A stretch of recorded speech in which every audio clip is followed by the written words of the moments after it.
शुरू अल्लाह के नाम से जो बड़ा मेहरबान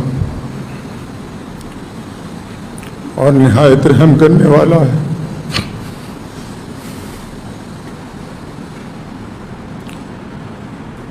दुरूशी पढ़ें तमाम हज़रात। अल्लाहुम्मा सल्ली अला मुहम्मद व अला आलि मुहम्मद कमा सल्लैता अला इब्राहीम व अला आलि इब्राहीम इन्नका हमीदुम मजीद। अल्लाहुम्मा बारिक अला मुहम्मद व अला आलि मुहम्मद कमा बारकता अला इब्राहीम व अला आलि इब्राहीम इन्नका हमीदुम मजीद। नामूसे मोहम्मद अरबी पर सल्लल्लाहु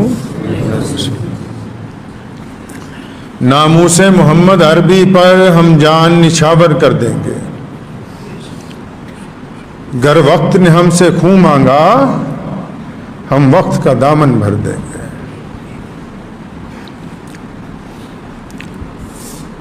अल्लाह के प्यारे नबी हज़रत मोहम्मद रसूलुल्लाह सल्लल्लाहु ताला अलैहि वसल्लम के सदका तुफ़ैल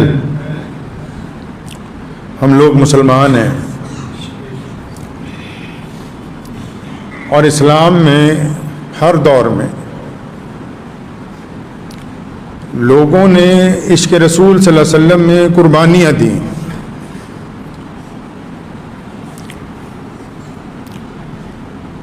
किसी ने कहा है ना कि जिनादा इश्क सादिक है वो कद फरियाद कर दे हम। जिनादा इश्क सादिक है वो कद फरियाद कर दे हन। लबाते मोहरे खामोशी है दिलांच याद कर दे।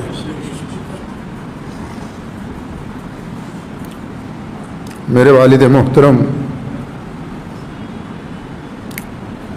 जो कि मेरे वालिद होने के साथ साथ अल्लाह के दीन के शेर हैं, बेबाक बेलाग शख्सियत के मालिक और इश्क़ रसूल और इस्लाम में पूरी ताकत के साथ चलने के साथ ज़िंदगी में कभी किसी के साथ उसके मज़हब की बुनियाद पर कि फ़लाँ आदमी मेरे मज़हब का नहीं है, कोई तफरका ना करने वाले, मस्जिद के दरवाजे तक जो लोग भी आए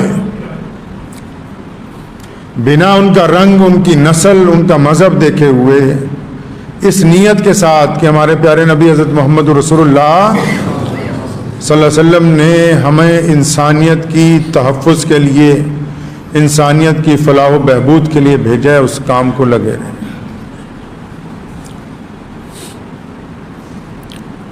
दुनिया में इंसान बहुत होते हैं, आते हैं चले जाते हैं, लेकिन कुछ लोग जिंदगी ऐसे गुजारते हैं कि उनके जिस्म, उनकी हड्डियों और उनके खून से कौमें तामीर होती हैं।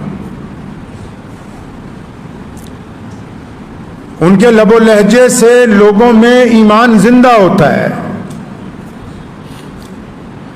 जब बड़े बड़े लोग हुकूमतों के आगे झुक जाते हैं, वो उस दौर में हुकूमतों से टकरा के ये बताते हैं कि हमने कलमा ला इलाहा इल्लल्लाह मुहम्मदुर रसूलुल्लाह पढ़ा है।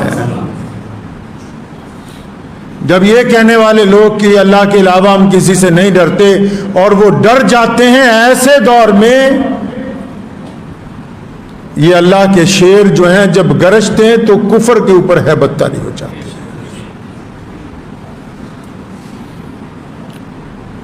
बहुत तकरीरें की जिंदगी में मैंने, लेकिन अपने बाप जैसी एक भी नहीं की। मैं अक्सर कहा करता था, अबू जी थोड़ा रुक के बोले, तो वहां लिख के लगाया कि खालिद इब्न वलीद रज़ियल्लाहु अन्हु ने फरमाया कि अगर मौत मुकद्दर है तो जिंदगी बचा नहीं सकती, और अगर मौत मुकद्दर नहीं है तो जिंदगी मौत को गिरा के तुम्हारे पास पहुंच जाएगी।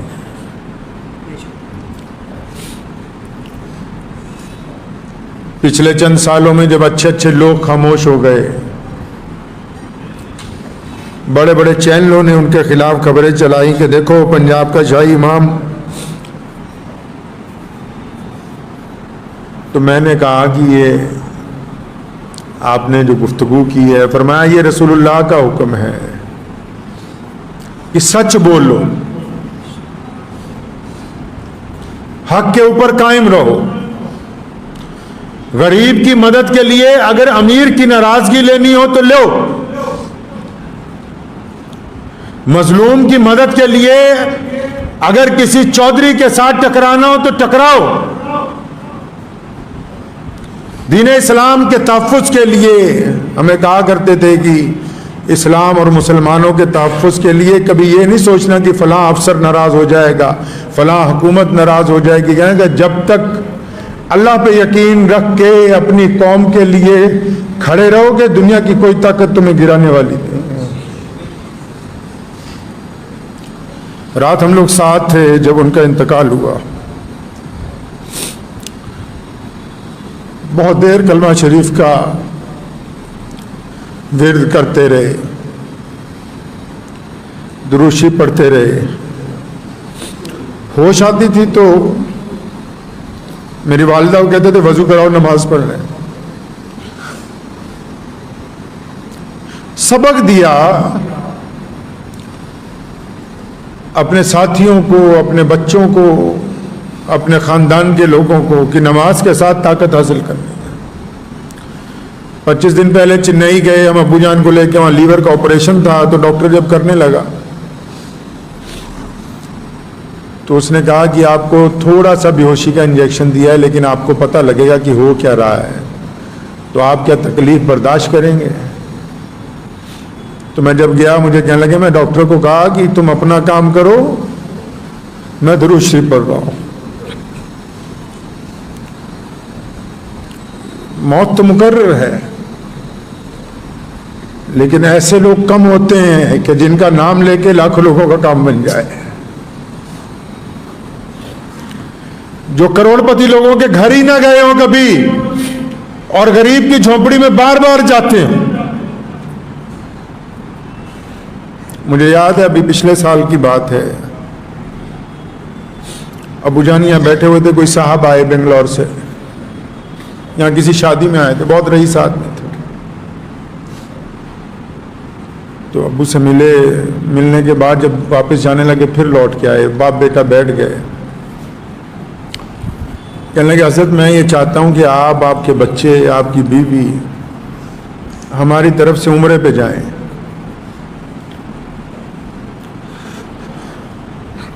तो उन्होंने कहा कि हम रकम सारी खर्च करेंगे, चाहे 10 लाख रुपए खर्च हो। खुश हुए 1 मिनट के लिए, फिर उनके कंधे पे हाथ रखा, फरमाया भाई इन पैसों से जाके किसी गांव में मस्जिद बना दो, हम उम्रा पे करेंगे जब हमारे पास खुद के पैसे होंगे। ये तमीज सिखाई हमें। बड़े बड़े आप लोगों को देखो हर साल उम्रे पे जाते हैं, मैं किसी की बुराई नहीं कर रहा, बहुत सारे ऐसे लोग जाते हैं जिनके पास कुछ नहीं है। फरमाते थे तब जाऊंगा जब हमारे पास खुद कुछ होगा, लेकिन मेरे रसूलुल्लाह ने मेरी ड्यूटी यहाँ लगाई है कि मेरी उम्मत को तकलीफ ना हो, तो मैं ये ड्यूटी पहले निभाऊंगा। तारीख़ इस्लाम के सबसे बड़े मुजाहिद सुल्तान सलाहुद्दीन अय्यूबी का जब इंतकाल हुआ, हज बैतुल्लाह के लिए पैसे नहीं थे। बड़ी इज्जत और शोहरत इसमें नहीं है कि कितने दफा उस हज और उम्रा कर लिया। बड़ी इज्जत और शोहरत इसमें है कि अल्लाह की रिजा के लिए रिज़्क़ हलाल का ध्यान रखा, हराम पैसे से सफर करने का इरादा नहीं किया।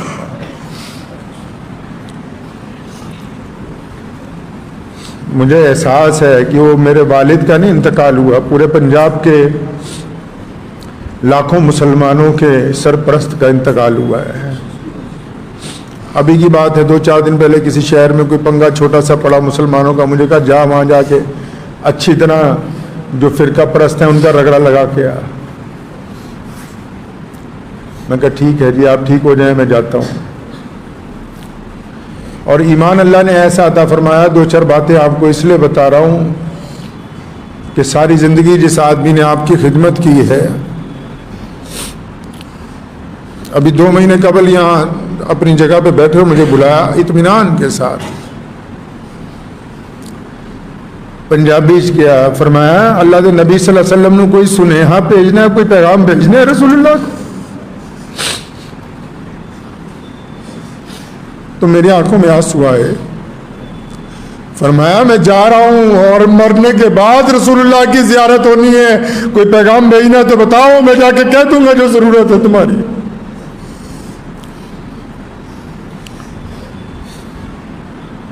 सारी जिंदगी शमशीर उठा के हाथ में फिरे। उस दिन चचा मोहतरम को कहने लगे मेरा इंतकाल हो जाए तो साथ में रखना। बेबाक थे ना, कभी कोई वजीर आजम आया तो बिठा लिया उसको, कहे मैं दुआ कर रहा हूं तेरे लिए, तो मुसलमान हो जा। कभी कोई चौधरी आके अकड़ गया, कोई बड़े से बड़ा अफसर अकड़ गया, उससे टकरा गए कि नहीं तुम गलत कहते हो। तो ऐसी बेबाकी फिर कही। इंतकाल से 25 दिन पहले मुझे बिठाया, फरमाया तेनू पता मेरा हिसाब नहीं होना, फरमाया तुझे पता मेरा हिसाब नहीं होगा।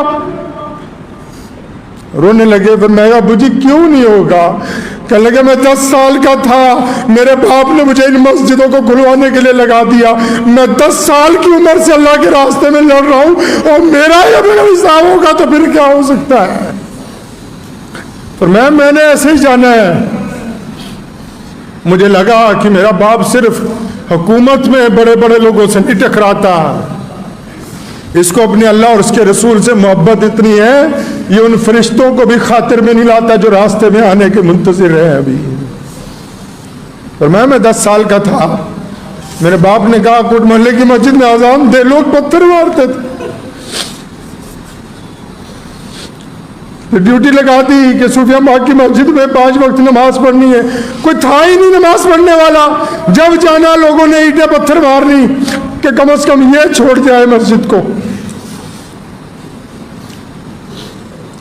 ये जो पंजाब में लाखों मुसलमानों की इज्जत और शान और शौकत है, उसकी बुनियादों में मौलाना हबीबुर रहमान सानी लुधियानवी ने अपना खून डाला, अपनी हड्डियां डाली, तभी तो 63 साल में चले गए, वरना तो लोग 90-90 साल के बड़े इत्मीनान से बैठे हैं। मुझे एक साहब ने पूछा रात, कहने लगे उम्र बहुत कम है, 63 साल ही है। तो मैं कहा तू नहीं समझोगे, ये इश्क की बात है, ये इश्क की बात है। हमने कभी अपने बाप को सुन्नत के अलावा कोई काम करते हुए नहीं देखा। 63वां साल आया, कहने लगे मैं जा रहा हूं। क्यों जा रहे हैं आप अब्बू जी? कि मेरे रसूल 63 साल में चले गए तो हमें भी 63 में जाना। ये इश्क की बात है, ये डॉक्टरों की बात नहीं है, ये तबीबों की बात नहीं है। इश्क को इश्क वाले समझ सकते हैं, जिन्होंने इश्क किया ही नहीं उनको क्या पता इश्क क्या होता है।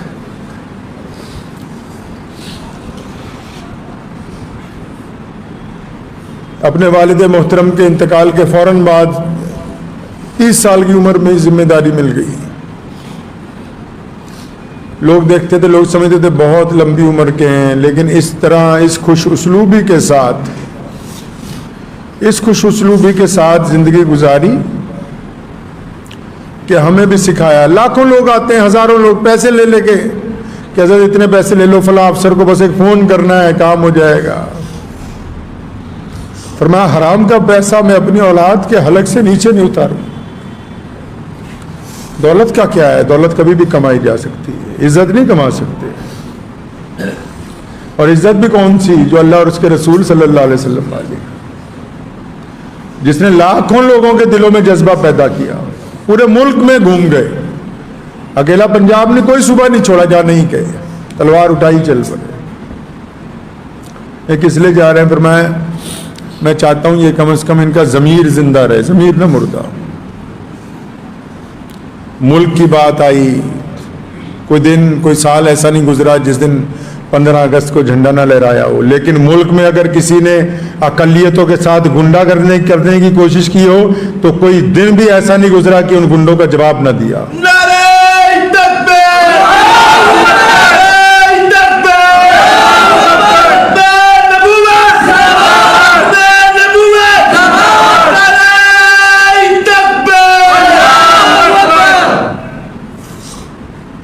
तहरीक ख़त्म नबूवत मेरे परदादा के दादा ने शुरू की। वालिद मोहतरम का दौर आया, इतनी तेज़ चलाई कि दुश्मन कहने लगा कि मौका मिल जाए तो सबसे पहले इन्हें ख़त्म किया जाए, ताकि इस बंदे ने हमारी सारी तहरीक तबाह कर दी। और इतना कुछ करने के बाद हम लोग एक मुद्दत तक असीरी की ज़िंदगी गुजारते रहे जेल में। मस्जिदें बनवाई, वहाँ सहरी अफ्तारी के प्रोग्राम चलाए, कई सौ मस्जिदें खाली करवाई, कई सौ नई बनवाई। मुझे कहा करते थे, बेटा हमारा काम पौधा लगाना है, मस्जिद बनाओ, गांव वालों को दो, बस आ जाओ, कभी ये नहीं पूछने जाना सदर कौन है, सेक्रेटरी कौन है, हमारा काम पौधा लगाना है।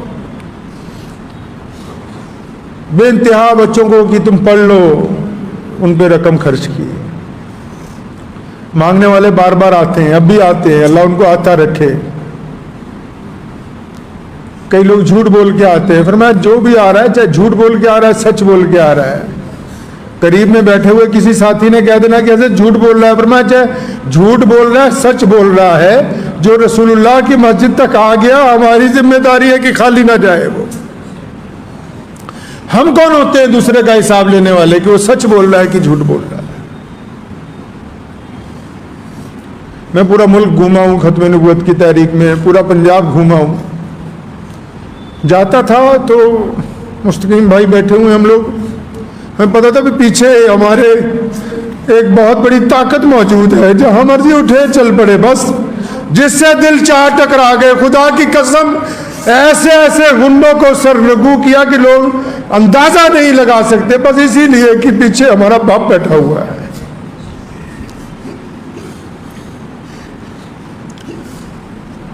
हमें पता है कि जाने वाले वापस नहीं आते। प्यारे रसूल सल्लल्लाहु अलैहि वसल्लम ने हमें बताया है कि अल्लाह की मर्जी, लेकिन अगर हम चाहें तो वो हमारे दरमियान जिंदा रहेंगे। जो परचम उन्होंने लगाया, अगर इसको हम जिंदगी के आखिरी सांस तक कायम रखें तो वो हमारे दरमियान है। गरीबों की मदद का जो सिलसिला शुरू किया, अगर हमने इसको कायम रखा तो फिर वो हमारे दरमियान है। मस्जिदों की आबादकारी का सिलसिला जो उन्होंने शुरू किया, अगर हम उसको जारी रखते हैं तो फिर वो हमारे दरमियान है। तहरीक ख़त्म नबूवत को अगर हम जारी रखते हैं तो फिर वो हमारे दरमियान है। और मैं आपको यकीन दिलाता हूँ, मैं किसी काबिल तो नहीं, बहुत गुनहगार आदमी हूँ, लेकिन आप यकीन रखें कि जब तक मैं, मेरे साथी, हम लोग जिंदा हैं तो इस मिशन को इंशाअल्लाह ख़त्म नहीं होने देंगे। और जब जाएंगे ना तो इसको मजबूत हाथों में दे के जाएंगे इंशाअल्लाह। जिस तरह हमारे वालिद ने एक मजबूत फ्रंट लाइन तैयार की कि कोई परवाह नहीं। सिखाते कैसे थे ये भी आपको मैं एक मुख्तसर सा किस्सा सुना दूं। एक दफ़ा बहुत बड़ा पंगा पड़ गया, कोई मसला नहीं हल हो रहा था। मैं आया घर पे, अब्बू जी मैं कहा मसला हल नहीं हो रहा, कैसे करना चाहिए आप बताएं। 2 लफ्ज़ों में, पुरानी बात बता रहा हूँ आपको, 2 लफ्ज़ों में कहने लगे ऐसा है, जो मेरे मरने के बाद करना था वैसे करो। मतलब कि मैं ये नहीं देखना चाहता कि तुम नाकाम वापस आ रहे हो, और ये भी नहीं देखना चाहता कि तुम लोगों से पूछते रहो कि अपने मुसलमानों का तहफ़्फ़ुज़ कैसे करना है, इन मसाजिद का तहफ़्फ़ुज़ कैसे करना है, इन गरीबों के घर तक खाना कैसे पहुंचाना है। पर मैं, अगर मैं नहीं होता फिर कैसे करते। तो मैं चुप हो गया। मैं समझ गया कि अब हम ये समझा रहे हैं कि ऐसे करके दिखाओ कि जब अगर मैं नहीं हूं तो तब तुम मेरा काम कैसे चलाओगे। दूरअंदेश भी थे। मेरी बड़ी बहन अमेरिका में रहती, उनके बच्चे पढ़ के यूनिवर्सिटियों से फारिग हो रहे हैं, तो उसको कई दफ़ा फ़ोन पे कहा, फरमाया तू बेटा जब आएगी मैं मिलूंगा नहीं।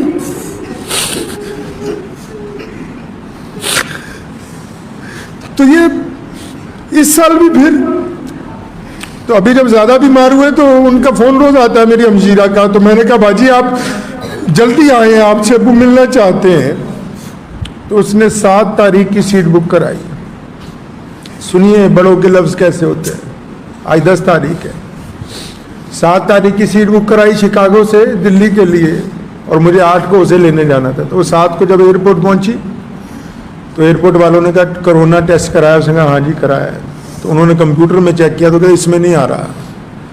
जिस लेबोरेटरी से करवा के आए उसने कंप्यूटर में चढ़ाना भूल गया, वो कहा आप जा नहीं सकती, वापस जाएं, फिर करवाएं, फिर सीट बुक कराएं। वापस गई, 12 तारीख की सीट बुक कराई, 10 को इंतकाल हो गया। कहा ना बार बार कि पुत्रा तू आना, मैं मिलना नहीं,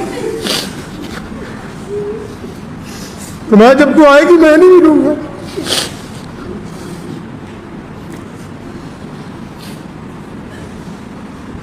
अक्सर हमें समझाते रहते थे कि जब कोई मांगने वाला आ जाए डांटना नहीं उसको।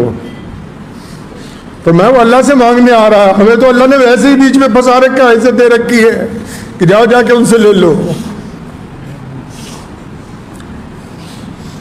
बाज़ औक़ात हम नहीं होते थे, कहीं सफ़र पे चले गए, कोई गरीब मुसलमान आ गया, कोई काम पड़ गया तो खुद ही उठा के सीधा ही थानेदार को फ़ोन करते हैं।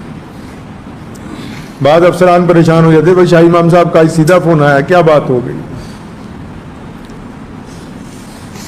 कितने गैर मुस्लिम दोस्तों को फ़ोन करके उनकी खैरियत पूछनी। खाना खाने बैठते थे, खुद बाद में खिलाते, अपने मातहत जो साथ में बाहर जाते सिक्योरिटी वाले की पहले उनको खिलाओ। कुछ बेहतरीन पके तो जितने गैर मुस्लिम जानने वाले कि भाई उनके घर भिजवा दो पहले। उन लोगों के लिए दुआएं करते रहे जो उनके लिए बद्दुआएं करते रहे। बड़ी ख्वाहिश थी, मैंने कहा यार मैं हज करना है, तो सिर्फ उम्रे पे एक दफ़ा जा सके। हुआ वो यूं कि इंग्लैंड जा रहे थे तो मुझे कहने लगे उम्रा करना है। मैं हम दिल्ली गया तो पता लगा उम्रे का वीज़ा नहीं मिलता हज के दिनों में। अम्बेसी वालों से मैं मिला, वो कहते वीज़ा नहीं मिलेगा। तो मेरे दादा मोहतरम शाह सऊद अव्वल के दोस्त थे जो सऊदी अरब का बादशाह है, जो अब जो बादशाह है उसके दादा दोस्त थे। यार तुम हमें इजाज़त ही नहीं देते हो उन दिनों में जब आम लोग नहीं जा सकते।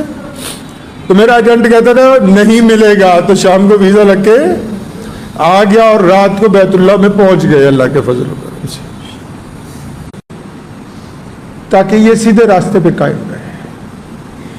ये उनकी बातें आपको इसलिए सुना रहा हूं कि आज जिस मुकाम पे हम बैठे हैं ना, जिस जाहो जलाल और इज़्ज़त के साथ पूरे मुसलमान पंजाब के खड़े होते हैं, तो अगर हम उनका सबक भूल जाएंगे तो सब कुछ हाथ से छूट जाएगा।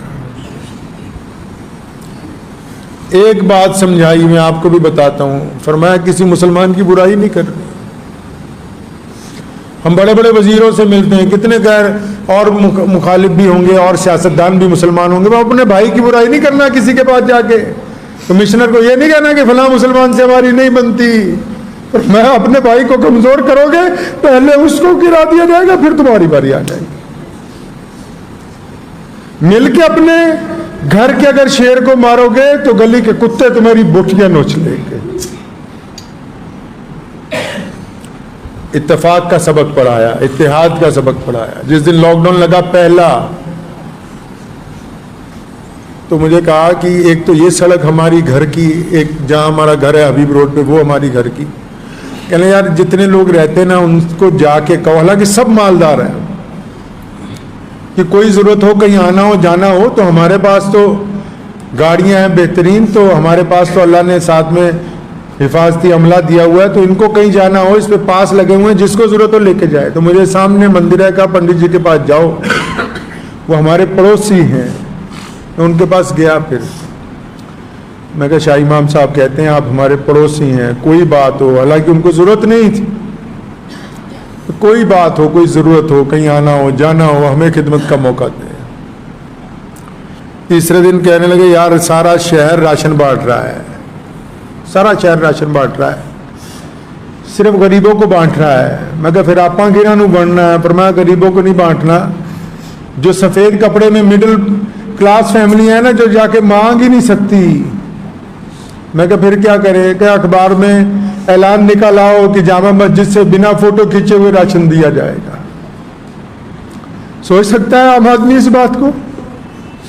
ऐलान किया कि जामा मस्जिद से बिना फोटो खींचे हुए राशन देंगे और नंबर डलवाए उसमें। आप पूछ लें यहाँ जितने लोग हैं, रोजाना हजारों फोन आते थे, 4 लड़के बिठाए लिस्ट बनाते, सारी दिन राशन पैक होता, रात को 9 बजे बांटना शुरू होता। और क्या कहा बांटने वालों को कि खबरदार जिसके यहाँ देने जा रहे हो उसकी बेइज्जती ना हो जाए, पड़ोसी को ना पता लग जाए कि इसने हमसे मदद ली है, उसकी तस्वीर ना खिंच जाए कि मेरे रसूल ने कहा कि इंसानों की इज्जत करनी है, हम इज्जत बांटने आए, बेइज्जती करने नहीं आए। और फिर सिर्फ मुसलमान ही नहीं, हर मजहब के लोगों ने राब्ता किया 3 महीने तक, और 3 महीने तक लगे ही रहे सुबह शाम। ये दर्स किसने दिया है? ये इश्क की बातें हैं। उनको रसूलुल्लाह सल्लल्लाहु अलैहि वसल्लम से इश्क की इंतहा थी, इश्क की इंतहा थी। तो मैं आपको बस आज के दिन यही कहना चाहता हूँ कि हम जैसे कैसे हैं, टूटे फूटे हैं, आपकी खिदमत में हाजिर। आप जब बुलाएंगे, हमने आपसे वोट नहीं मांगी कभी, ना पहले मांगी, ना मंत्री बनना है, ना हुकूमत में कोई ओहदा चाहिए। बहुत सारे लोग हमारे साथ रहते हैं, उनको पता है कि बार बार ठुकराए हैं पैर से अपने कि नहीं चाहिए। बस दुआ कीजिए कि अल्लाह ताला दीन की इस खिदमत को हमारी नस्लों में बाकी रखे, और अल्लाह ताला उस वक्त तक हमें कायम रखे जब तक इसको अगली नस्ल में मुंतकिल ना कर दे, और अपने वालिद मोहतरम के मिशन को कायम और दायम रखें। और मैं अभी आपको यकीन दिलाता हूँ कि इंशाअल्लाह कुछ हो जाए मिल्लत इस्लामिया के लिए, गरीबों के लिए, मुस्तहिक लोगों के लिए। जिस तरह शेर इस्लाम मौलाना हबीबुर रहमान सानी लुधियानवी काम करते आए, हम उसी तरह तो नहीं कर सकते, लेकिन उनकी नकल करते हैं। और अगर किसी भाई को कांटा भी चुभ गया तो हस्बे रिवायत रात के अंधेरे में उठ के उसके घर तक पहुंचेंगे। कुछ हो सकता है, लेकिन ये जो परचम लगा हुआ है इसको सरनगू नहीं होने देंगे इंशाअल्लाह। वक्त भी हो गया है। ज़रूरी ऐलान ये है कि अबू जान की नमाज जनाजा 8 बजे होगी यहीं पे बाहर।